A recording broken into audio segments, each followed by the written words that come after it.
1998 ইংরেজিতে 98 সালে আমি দাখিল পরীক্ষা, সরকারি মাদ্রাসার মেট্রিক পরীক্ষা, আমি কওমি মাদ্রাসায় পড়তাম। আমার পারিবারিকভাবে আলিয়া মাদ্রাসায় পড়ুন না হুজুর বেশি, আমার পরিবারে এই লাইনের লোক বেশি। আমরাই নতুন করে কওমি মাদ্রাসায় তখন পড়তাম, আমার বড় ভাই, আমি, আমার দাদা, নানা, বাবা, তারা সবাই আলিয়া মাদ্রাসার লাইনের ছিলেন। তো আমার আব্বা আমাকে খুব গুরুত্ব দিছে।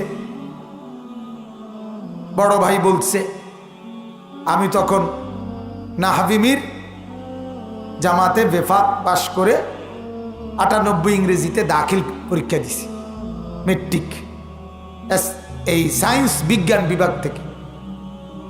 সর্বোচ্চ বছরখানিক বা 8-9 মাস পড়ছি।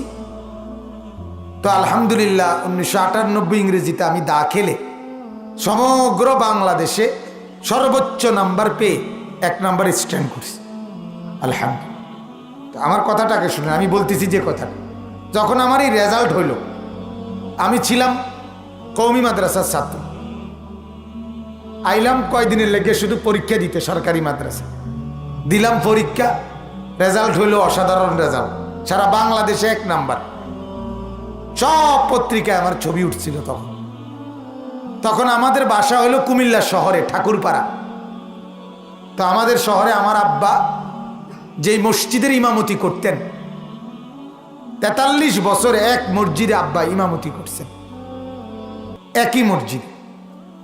সব ভদ্রলোক, শিক্ষিত লোক, আব্বার মুসল্লি, জেনারেল লাইনের বড় বড় অফিসার শহরের, সবাই আমারে আদর করে অনেকেই পরামর্শ দিছে। মনে 50 জনের মধ্যে 45 জনেই শহরের আমারে বুদ্ধি দিছে, বাতিজা তুমি মাশাআল্লাহ ভালো মেধাবী, রেজাল্ট ভালো করছো, সায়েন্স বিভাগ থেকে তুমি মেডিকেলে পড়ো, তুমি ইউনিভার্সিটিতে পড়ো, তোমার জীবন অনেক উজ্জ্বল হবে, না শাইন শাইন করবে। শাইন আছে না একটা শব্দ, শাইন করবে, এটা আমার মনে আছে, এটা কইছে কয়েকজন। তুমি জীবনে শাইন করবে, শাইন মানে উজ্জ্বল হবে, আর জীবনে অনেক বিরাট কিছু হইয়া যাবা, ঠেঙ্গালগি দিয়ে হাঁটবা, কথা বল। এমনি তো নর্মাল মানুষ তো পাও মাটি দিয়ে হাঁটে, আমি যখন বিরাট কিছু হইয়া যাবো তখন কি আর পাও মাটিত লাগাই হাঁটাটা তো সুন্দর লাগে না, বুঝেন নাই কথাটা, অনেক কিছু হবে, এই বুদ্ধি দিছে। তো আমার বলার উদ্দেশ্য হলো দিল, আমি এই লোক সবার পরামর্শে আমি আপনার মানসিকভাবে প্রস্তুতি নিয়েছিলাম, তাই মেডিকেল পড়ব, ডাক্তারি পড়ব, জেনারেল লাইনে পড়ব। আব্বারে বুঝাইছি, বলছি মার মাধ্যমে।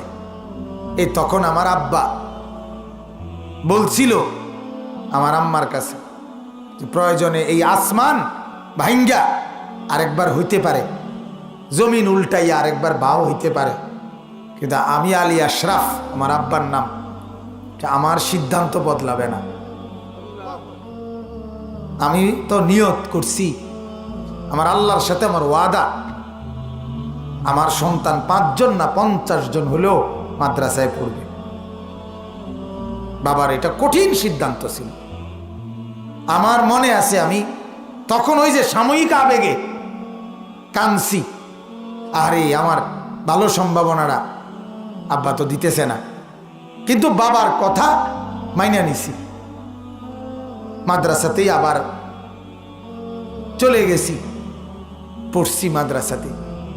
আমার বলার উদ্দেশ্য হলো এই যে দিল ক্ষণিকে ক্ষণিকে বদলে যায়, দিলের তামান্না বদলে যায়, আল্লাহ তাআলা বদলায় দেয়।